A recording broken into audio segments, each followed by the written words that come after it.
इंसान का सोच ही जीवन का आधार है। 3 राहगीर रास्ते पर एक पेड़ के नीचे मिले। तीनों लंबी यात्रा पर निकले थे। कुछ देर सुस्ताने के लिए पेड़ की घनी छाया में बैठ गए। तीनों के पास 2 झोले थे। एक झोला आगे की तरफ और दूसरा पीछे की तरफ लटका हुआ था।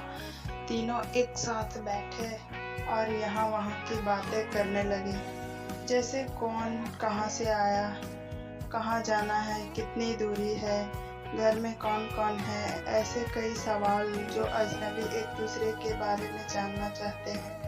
तीनों यात्री कद काठी में समान थे, पर सबके चेहरे के भाव अलग अलग थे। एक बहुत थका निराश लग रहा था, जैसे सफर ने उसे बोझिल बना दिया हो।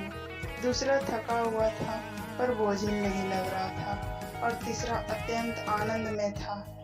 एक दूर बैठा महात्मा इन्हें देख मुस्कुरा रहा था। तभी तीनों की नजर महात्मा पर पड़ी और उनके पास जाकर तीनों ने सवाल किया कि वे मुस्कुरा क्यों रहे हैं। इस सवाल के जवाब में महात्मा ने तीनों से सवाल किया कि तुम्हारे पास 2-2 झोले हैं, इनमें से एक में तुम्हें लोगों की अच्छाई को रखना है और एक में बुराई को, बताओ क्या करोगे। एक ने कहा, मेरे आगे वाले झोले में मैं बुराई रखूंगा ताकि जीवन भर उनसे दूर रहूं, और पीछे अच्छाई रखूंगा।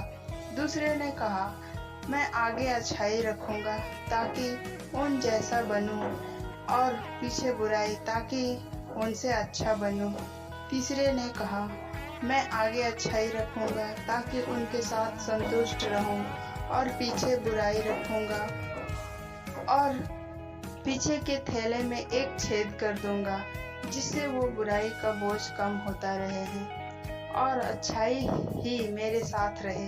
अर्थात वो बुराई को भुला देना चाहता था। यह सुनकर महात्मा ने कहा, पहला जो सफर से थक कर निराश दिख रहा है, जिसने कहा कि वे बुराई सामने रखेगा, वो इस यात्रा में के भांति जीवन से थक गया है, क्योंकि उसकी सोच नकारात्मक है। उसके लिए जीवन कठिन है। दूसरा जो थका है पर निराश नहीं, जिसने कहा अच्छाई सामने रखूंगा पर बुराई से बेहतर बनने की कोशिश में वो थक जाता है, क्योंकि वो बेवजह की होड़ में है। तीसरा जिसने कहा वो अच्छाई आगे रखता है और बुराई को पीछे रख उसे भुला देना चाहता है, वो संतुष्ट है और जीवन का आनंद ले रहा है।